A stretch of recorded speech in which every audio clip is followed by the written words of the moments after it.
দেখে ৩০ বছর আগে মুহাম্মদুর রাসূলুল্লাহর আপন চাচা হযরতে হামজা কাফেররা যেই জায়গায় তাকে তরবারি দিয়ে আঘাত করেছে। রাজবাড়ী ম্যাক্স ম্যাক্স সত্যের সন্ধানে রাজবাড়ী ম্যাক্স রাজবাড়ী ম্যাক্স তীর দিয়ে ওই কাঁচা জায়গাগুলো এখনো ফিনকি দিয়ে রক্ত বের হচ্ছে। রাজবাড়িবাসী উনি যদি খাবার না খাবেন ৩০ বছর পরে রক্ত আসবে থেকে এটা খাবার খায়, খাবারের দ্বারা ৫টা জিনিস তৈরি হয়।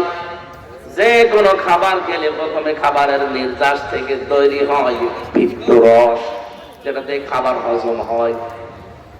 ২ নম্বরে তৈরি হয় এটা দিয়ে রক্ত, ৩ নম্বরে তৈরি হয় এটা দিয়ে বীর্য, ৪ নম্বরে এটা দিয়ে তৈরি হয় মল, ৫ নম্বরে তৈরি হয় পানি প্রসাব। উনি যদি খাবার না খাবে ৩০ বছর পরে ওনার শরীরে রক্ত আসবে থেকে। তার মানে যে কথাটা বলতে চাচ্ছিলাম, আল্লাহ রাব্বুল আলামিন শহীদ এই শব্দটা এত দামি এত মর্যাদা সম্পন্ন করেছেন, আর যারে তারে শাহাদাতের মর্যাদা আল্লাহ দেন না। وَلِيَعْلَمَ اللَّهُ الَّذِينَ آمَنُوا وَيَتَّخِذَ مِنكُمْ شُهَدَاءَ। সূরা আলে ইমরানের ১৪০ নম্বর আয়াতের মাঝের অংশে আছে আল্লাহ পাক বলেন, যার জীবন যৌবন আমার কাছে ভালো লাগে, যার অ্যাক্টিভিটিস, যার মানবতার কল্যাণমূলক কাজগুলো আমি আল্লাহর জন্য ভালো লাগে, তখন তাকে সাধারণ ভাবে মরণ দেই না, ওকে মরণ দিলে আমি আল্লাহ শাহাদতের মরণ দিয়ে ধন্য করি। এই জন্য আমাদের উচিত হচ্ছে নবীদের মতো সাহাবীদের মতো সারাটা জীবনে দোয়া করা, আল্লাহুম্মা ইন্নী আসআলুকা শাহাদাতান ফি সাবিলিক।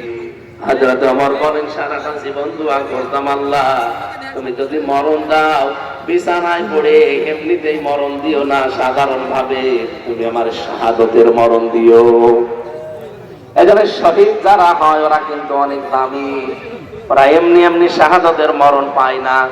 ওদের জীবন যৌবন, ওদের মানবতার কাজগুলো আমার আল্লাহর কাছে ভালো লাগে, তখন আল্লাহ ওদের শাহাদতের মরণ দিয়ে ধন্য করে। বলেন সুবহানাল্লাহ। আল্লাহ আমাদের মরণটাও যেন শাহাদত হিসাবে কবুল করেন। কিডনি পয়সে যাওয়া, বিছানায় তড়পায় মরার চাইতে শাহাদতের মরণ যদি নসিব হয়, মনে হবে যে পিপিলিকায় কামড় দিয়েছে। যে কথা থেকে পর্যন্ত এসেছিলাম, মিজান, ন্যায় বিচার, এই শব্দটা শুধু আজ আমাদেরকে ফাঁকি দিয়েছে, ধোঁকা দিয়ে বোকা বানিয়ে রেখেছে। বাংলার মুসলমানের রেকর্ড হচ্ছে, বিশ্বাস করে যতই মুখে বলি ওড়ান না কেন, আমান হাকামা বিহি আদালা, এই কোরআন যতদিন বাংলাদেশে কায়েম না হবে ততদিন আপনি ন্যায় বিচারের দৈতন্য পাবেন না। এটাই যারা কায়েম করার চেষ্টা চালান। ন্যায় বিচার কাকে বলে, কত প্রকার, কি কি আপনি দেখতে পাবেন। এটা যদি আপনার কাছে রাজনীতি মনে হয়, হ্যাঁ এটাই রাজনীতি, কথা বলছে না কেন? এটা যদি আপনার কাছে ধর্ম ব্যবসা মনে হয়, এইটাই ধর্ম ব্যবসা। কারণ এতদিন আমরা এই ৫৪ বছর দেখেছি ন্যায় বিচারের নাম শুনে ন্যায় বিচার পাইনি, সুতরাং এইটা এখন দেখতে বাকি আছে। সত্যি যদি এটা কায়েম হয়ে যায় দেশে, আল্লাহর কসম আপনি ন্যায় বিচার দেখতে পাবেন।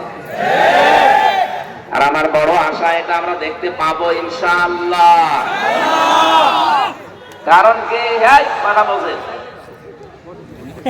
আগস্টের ৫ তারিখের আগের ইন্টারন্যাশনাল জরিপ গুলো দেখবেন, আমি যা বলছি সব পড়ি এবং দেখে বলছি।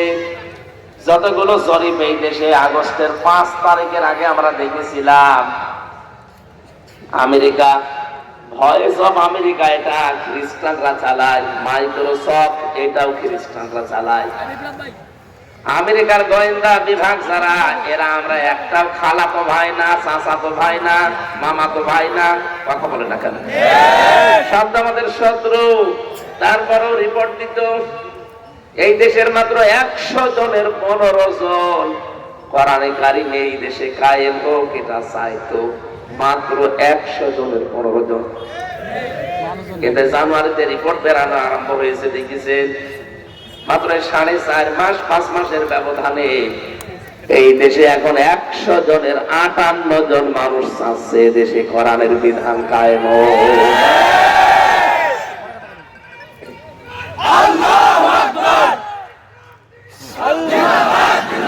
হ্যালো, আমি তো এই রিপোর্ট এখন বানালাম, আপনি এখনই ইন্টারনেটে সার্চ দেন। 100 জনের 58 জন যদি এই 5.5 মাসে, আমার মনে হয় আর কিছুদিন যেতে দেন, এদেশের 100 জনের 100 জন মানুষ বলতে বাধ্য হবে আমরা কোরআনের বিচার চাই। মিজানকে আল্লাহ পাক দেখালেন মানদণ্ড। বাংলাদেশে একটা ভ্রান্ত ধারণায় অনেকে আমরা আছি, আপনি আমার সাথে একমত হবেন কিনা আমি জানি না, আমি চিন্তা ভাবনা করে বলছি।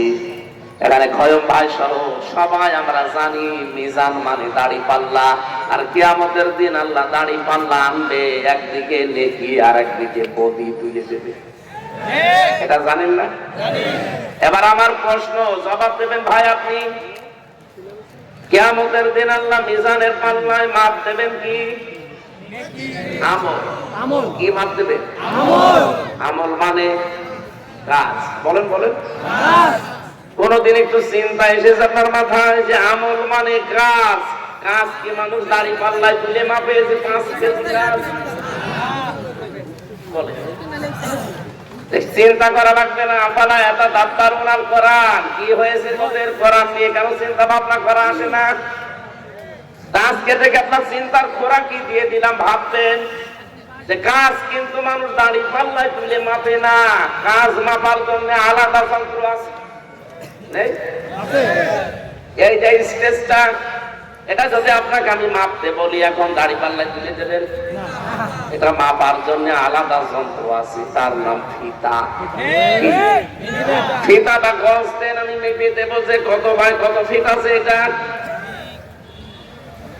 আপনাকে যদি এই যে পানির বোতল দিয়ে বলা হয় যে ভাই এটা মেপে দেন, এটা ফিতা দিয়ে মাপবেন?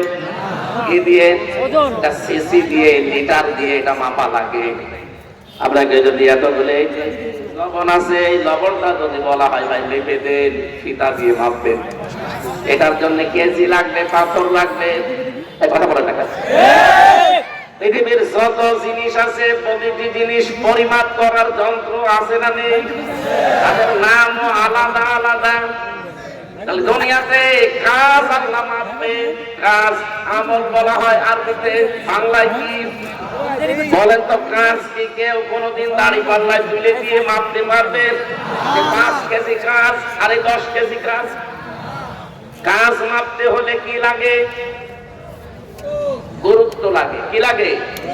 গুরুত্বের ভিত্তিতে একটা কাজ পরিমাপ করা লাগে, যে কাজটা কতটুকু গুরুত্বপূর্ণ আর গুরুত্বহীন। এই যে এখানে যে স্টেজ দেখতে পাচ্ছেন, এটারও কিন্তু গুরুত্বপূর্ণ 2টা জিনিস আছে, এই খুঁটি আর এই সামিয়ানা। খুঁটি আর সামিয়ানা না থাকলে কেউ এটা স্টেজ বলবে না। কিন্তু গুরুত্বহীন অনেক জিনিস এখানে পড়ে আছে। এই যে টেবিলটা, এই মাইকটা, এই যে ফুলের টব, এই যে কার্পেট দেওয়া আছে, ফুল লাগিয়েছে, এটার জন্য নাও থাকে তাও কিন্তু মানুষ বলবে এটা স্টেজ। বলেন না কেন? কিন্তু খুঁটি না থাকলে আর সামিয়ানা না থাকলে পাগলও বলবে না এটা স্টেজ। আল্লাহ রাব্বুল আলামিন যত ইবাদত দুনিয়ায় দিয়েছেন, আপনি দেখবেন প্রতিটি ইবাদতে কিছু গুরুত্বপূর্ণ আর গুরুত্বহীন সেগুলো ভাগ করে দিয়েছেন। যেমন নামাজের ফরজ কয়টা? 13টা। কয়টা? এই 13টা ফরজের যদি 12টা আদায় করেন, একটা আদায় করেননি, আপনার সওয়াব হবে কয়টা? একটাও না। এখন যদি বলেন না আমি 12টা আদায় করলাম মাত্র একটা করি না, অন্তত 12টা সওয়াব আমারে দেন, হবে? এটা যেমন সহজে বুঝলেন, এই স্টেজের খুঁটি আর সামিয়ানা বাদ দিলে যেমন এর কোনো গুরুত্ব থাকে না, আল্লাহ প্রতিটি ইবাদত এরকম ভাগ ভাগ করে কিছু গুরুত্বপূর্ণ জিনিস আমাদের আগে জানিয়েছেন। নামাজের ভেতরে গুরুত্বপূর্ণ জিনিস 13টা, রোজা ভেঙে যায় এরকম 5টা বা 7টা কারণে। কয়টা? হজ ভেঙে যায় 3টা কারণে বা 5টা কারণে। পৃথিবীর প্রত্যেকটা ইবাদত ভাগ ভাগ করে আল্লাহ আমাদেরকে এটাই জানাতে চেয়েছেন যে আগে গুরুত্বপূর্ণটা আদায় করো, এরপরে গুরুত্বহীন এগুলো না থাকলেও কিন্তু তোমার কাজ হয়ে যাবে। একজন জবাব দিয়ে দেবে কিয়ামতের ময়দানে আল্লাহ যখন আপনার কাজ মাপবেন,